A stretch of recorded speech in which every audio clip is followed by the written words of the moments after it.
Hi guys, I'm back again today with another video, and today we're checking out Americans would rather be sick than have universal health care, freedom of choice versus socialism. Well, I'm interested in this one because I'm not feeling well, and it's nothing serious, hopefully. And um, I want to know. This has been a hot topic for a while, so. Yeah, I'm intrigued, so let's check it out.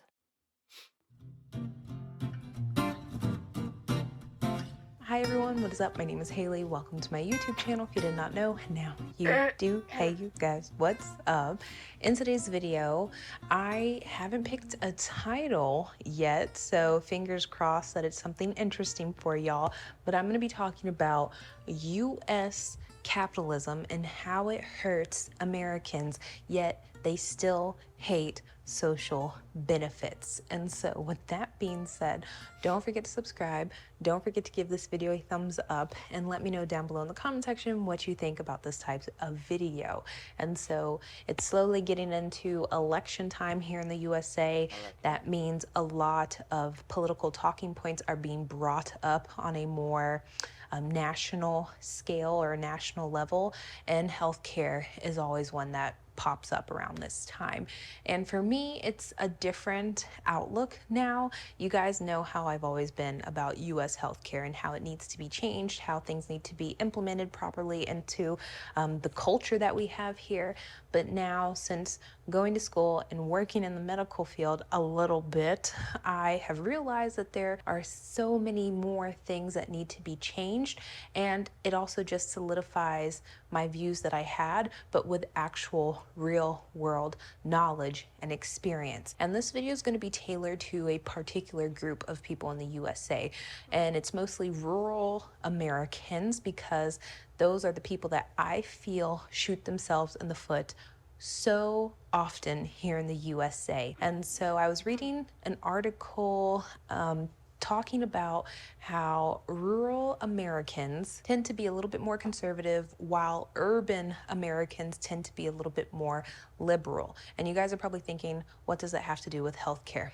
Well, I promise you, it all correlates and matches in some way, shape, or form. So I'm going to use Bavaria as an example because that's where I used to live, and I feel they're a wonderful representation when it comes to conservatism in Germany. I mean, you could talk about the east side of Germany as well, because I don't know what the hell y'all are doing over there. But in rural Bavaria, a lot of times people will vote for parties that are maybe more religious leaning, that care more about being more frugal with spending and budgeting, but they're Interesting. still That's going actually to interesting. vote for policies that are beneficial to everyone, like universal health care. This is what this video is about, so we're using universal health care. So even though these people might be the most conservative individuals that you know, they're still going to vote for policies that are genuinely socially beneficial to others, including themselves. I actually grew up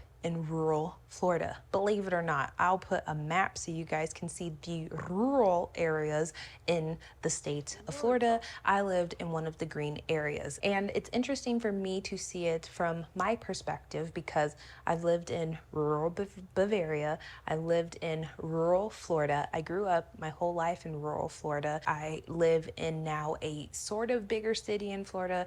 I've lived in a metropolitan city in Germany, and I can also make those comparisons as well.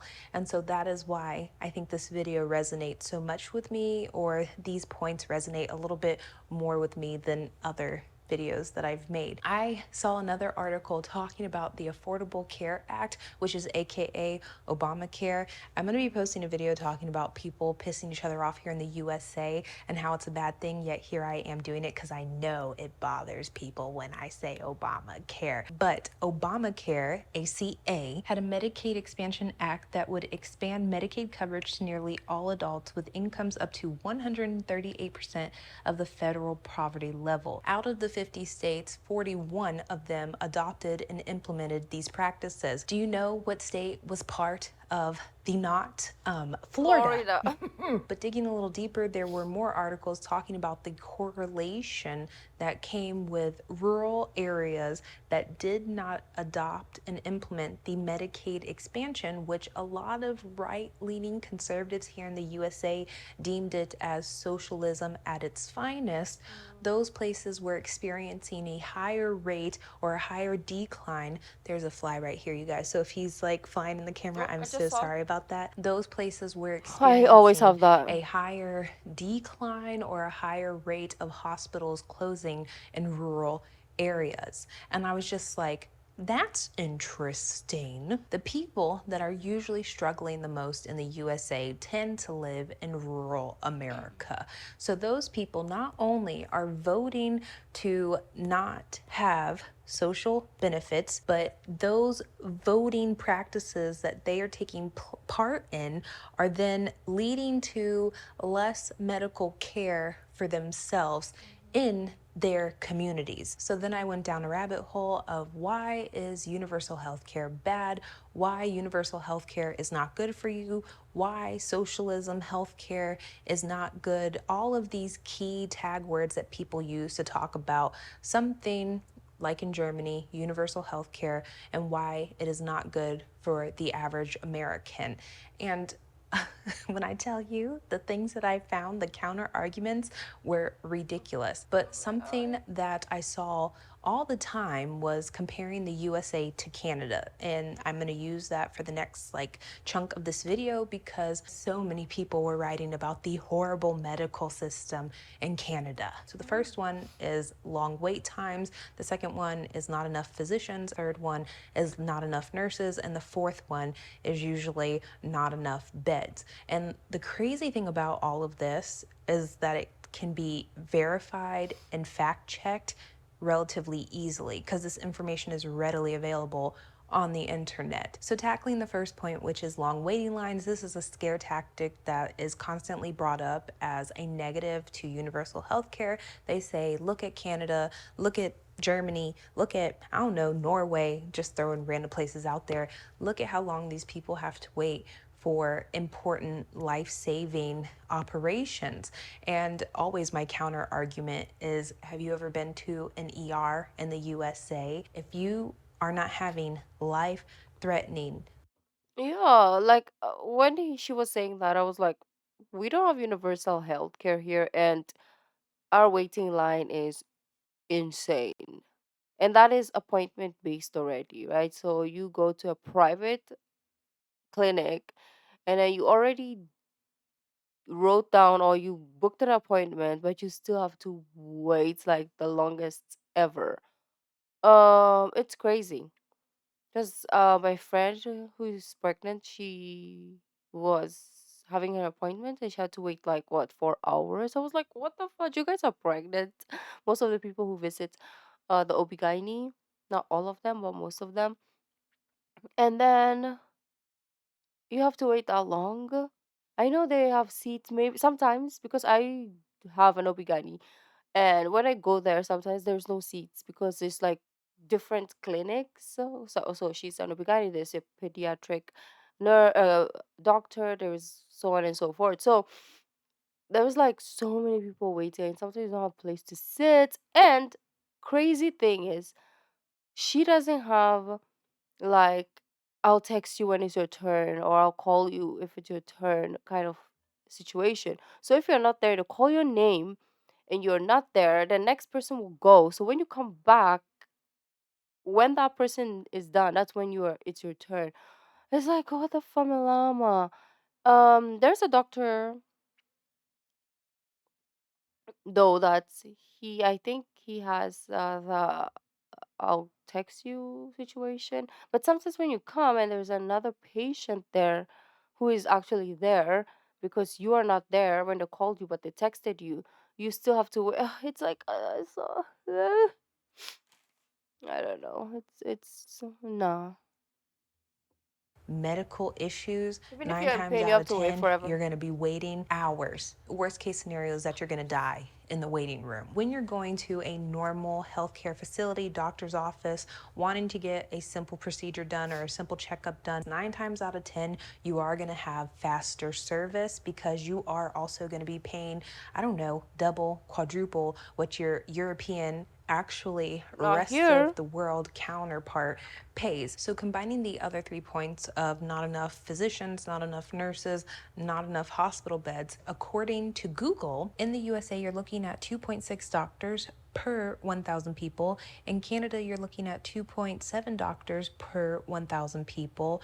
In the USA, you're looking at 2.37 beds per 1,000 people. In Canada, you're looking at 2.58 hospital beds per 1,000 people. And when you're getting into nurses, you're looking at 12 per 1,000 in the USA and 10.3 per 1,000 in Canada, which actually puts Canada and the USA, and we can even throw Germany in the mix, at a similar standing ground. Where one of the biggest discrepancy comes from, or where one of the biggest discrepancy lies, is in the percentage of hospital beds that are full. In the USA, it is 64%. In Canada, it is 91%.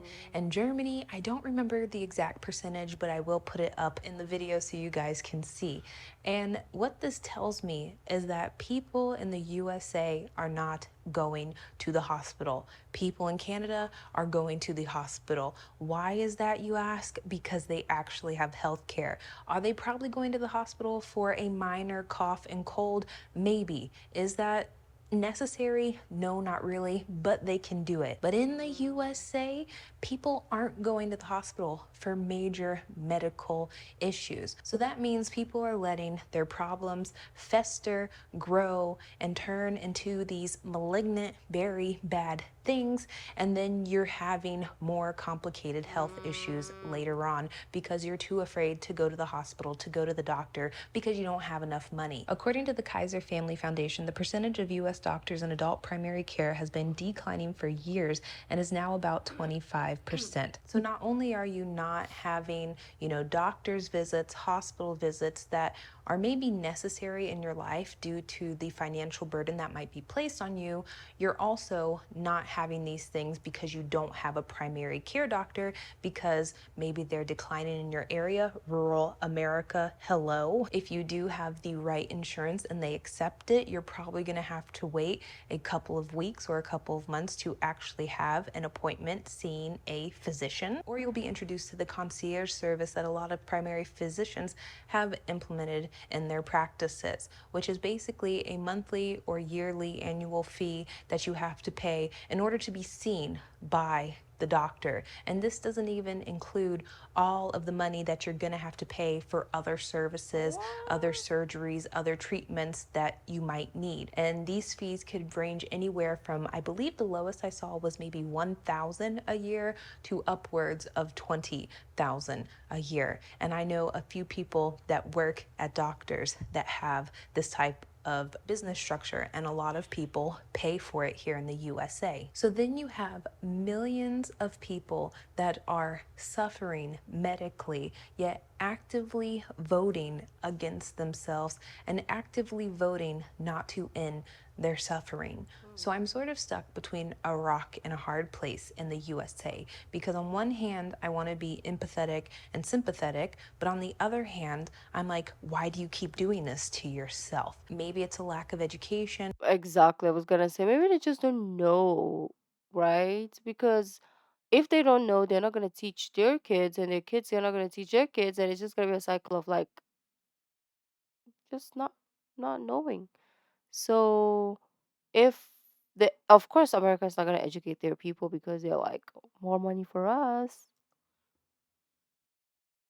Maybe it's a lack of motivation. I honestly don't know what it is, but I just am always thinking to myself, there is a better way of life, and all you have to do is not vote continuously against yourself. And so at the end of the day, due to school and being introduced to the medical field at a more microscopic or magnified level, I see a lot more issues than what I saw to begin with. Because yes, I've always been an advocate for universal health care. Yes, I've been an advocate for taking care of yourself. Yes, I've been an advocate for getting medical help. But then when I dig a little deeper and I see it firsthand, what is happening in the USA, that the system is against you, yet you're still voting for the same system. I'm like, can there really be any change here? And so it cannot be that capitalism is killing you, that it continuously beats you down, yet social benefits would be your demise, or voting for a system of social benefits would be your demise. You'd rather have capitalism stab you in the back than having a little bit of social equity. I am done with this video, you guys. I cannot wait until, November or September, October, November rolls around and I get to see all of the craziness that's about to ensue here in the USA, because it's already started and it's getting on my nerves already. And so, with that being said, please, if you're an American, I know I'm always talking into the void, but maybe one person hears this, vote accordingly. And so, with that being said, thank you so much for watching, you guys. I love y'all. Have a wonderful day, and bye. Yeah. Yes, Living bloopers. the Yep.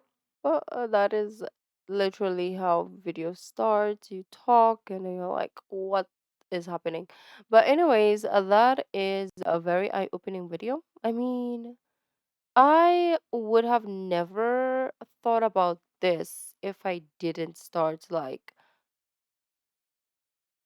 reacting, because it showed me that there is a better world and we are stuck, because obviously I grew up here, so I never knew how the other world was living, right? I always tell you guys that. I was like, what the fuck? You guys have this? We are living in like the past, like so past.